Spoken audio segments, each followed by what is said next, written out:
dois assuntos em um aqui. Mais de 1.000 pessoas são atropeladas todos os dias em Belo Horizonte. Outro número que me assusta completamente. 1.000 pessoas. 1.000 pessoas. No Rio de Janeiro, a Marinha investiga as causas de um acidente com um navio à deriva que bateu em um dos pilares da famosa ponte Rio-Niterói.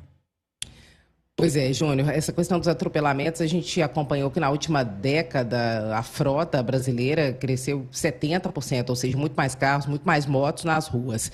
Motoristas, pedestres, todos nós de forma geral, né, as pessoas andam mais impacientes e cumprem cada vez menos as regras de trânsito. E os centros urbanos, eles estão lotados. Qual que é o resultado disso? Um maior número de atropelamentos. E qual que é o impacto disso nas contas públicas e no orçamento? É um impacto no SUS, porque todo mundo que é atropelado, que sofre acidente de trânsito, pobre ou rico, não vai parar em hospital particular, não, vai parar no SUS, em Belo Horizonte vai parar no João 23, que é uma referência nacional, inclusive, e isso tem um impacto na área da saúde, no orçamento da saúde, porque se aumenta o orçamento para atender urgência e emergência, diminui para atender lá na base, na prevenção. Então, isso é um problema muito complexo que envolve várias coisas. Além do aumento da frota, tem também educação no trânsito e o nível de estresse em que todos nós vivemos, que deixa o pedestre e o motorista mais sem paciência e mais desatento. Isso culmina em mais atropelamentos e mais mortes. A correria também dos transportadores que levam mercadorias, como o pessoal de moto, e isso também faz com que as pessoas fiquem menos atentas e elas se acidentam muito. Os motociclistas são um número muito grande no Sistema Único de Saúde de pessoas que se acidentam, porque estão o tempo inteiro correndo para trabalhar mais, para ganhar mais. Então, tudo isso está interligado e a gente tem que ficar de olho, porque isso torna o mundo mais violento no trânsito e esse impacto é na área da saúde. Ô, Ricardo Kertzmann, eu tô no dia de estranhar números, eu acho. Porque 1.000 pessoas por dia sendo atropeladas em Belo Horizonte, eu acho muita gente, muita gente. E tem mais um dado para te dar subsídio aí, para você comentar. Sabe esse navio que bateu na ponte Rio-Niterói? Ele foi construído em 94. Desde 2016, ele está amarrado lá na Baía de Guanabara, abandonado. Você vê que coisa isso. Agora estão investigando o que foi que aconteceu, porque vocês não fizeram nada antes. Mas é porque o Júnior não conhece os novos termos da gramática nacional. Quando todo mundo fala, esse navio vai dar problema, o cara fala assim, tá amarrado. Deixa ele lá, que uma hora ele bate, né? Uma hora a corda arrebenta e dá problema. Né? O que me chamou a atenção ontem nesse episódio é a falta de um planejamento, né, para eventos dessa natureza. Porque quando você interrompe a ponte Rio-Niterói, você praticamente corta, né, a ligação entre as duas cidades. Tem o caminho por trás. O Magé, né? Sim, mas estamos falando de 50, 60 quilômetros. Ô, Júnior, essa questão dos atropelamentos, eu não sabia também desse número, é assustador. Imagino que uma boa parte disso aí esteja incluído crianças, idosos, né, deficientes também. E sabe que a gente comentou há pouco agora a respeito dessa questão do crescimento do mundo, da longevidade. A Edilene falou de novas tecnologias. A gente já está vivendo um certo problema com isso, não aqui no Brasil, porque tem muito pouco carro elétrico rodando ainda, mas na Europa e nos Estados Unidos isso já é um problema. Os carros elétricos não fazem barulho. Então vem acontecendo acidentes nesse sentido também, porque a pessoa não está ouvindo, né? Se é um deficiente visual, por exemplo, ele não vai saber que tem um carro se aproximando, então já estão estudando colocar em barulhos, né?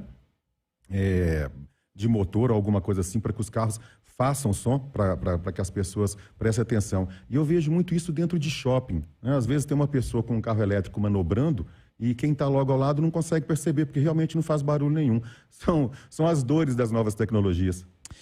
O Eduardo, o Ricardo citou a Tesla, e ontem eu me deparei com a notícia, estou até abrindo ela aqui para falar com você.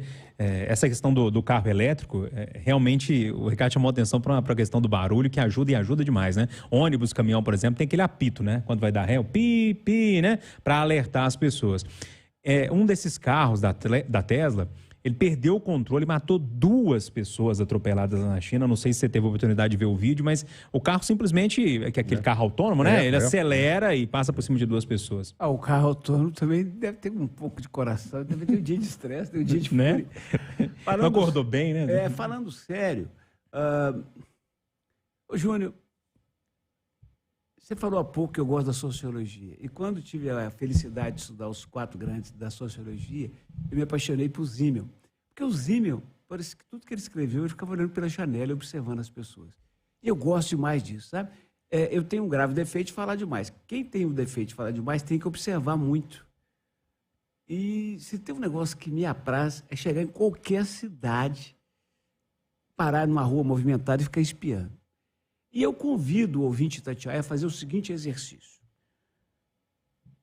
O senhor, a senhora que está curtindo o feriadão aí, a ressaquinha na cama boa, né?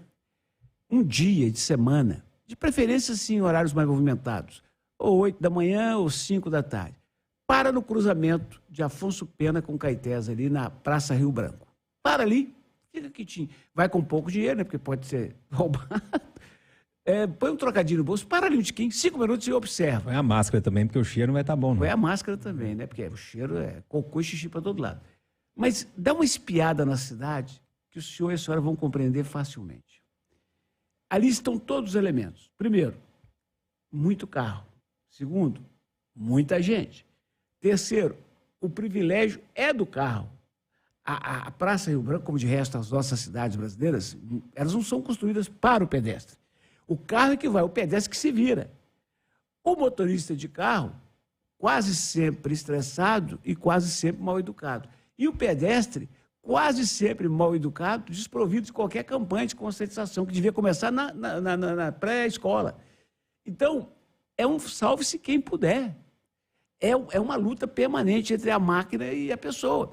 E isso, em tempos normais, quando a pessoa está bem. Mas imagina quando a pessoa já está com mais idade, caso desse locutor que vos fala, já não tem aquele mesmo joelho para atravessar correndo, mas quer atravessar correndo, e num ambiente igual aquele, que tem muitos moradores em situação de rua, o cara devidamente alcoolizado ou drogado, você pode decupar essa pesquisa aí, ó, de 1.000 atropelamentos, aposto que 650, 700 hoje são de moradores em situação de rua, e mais 200 de idosos. E outro exercício que eu quero propor, ô Júnior, observa numa esquina tipo aquela, isso você vai falar que já viu demais, você é motorista de 11 caminhão, o sinal está fechado, o motorista primeiro da fila, e os motociclistas também, eles estão olhando para o sinal de pedestre. Quando ele começa a piscar, eles começam acelerando. É uma caça ao pedestre. É verdade, é verdade. Então, resumindo essa prosa longa, educação, amigo. E não queira ser atropelado, não, a gente já foi. A sensação mais desagradável da face da Terra.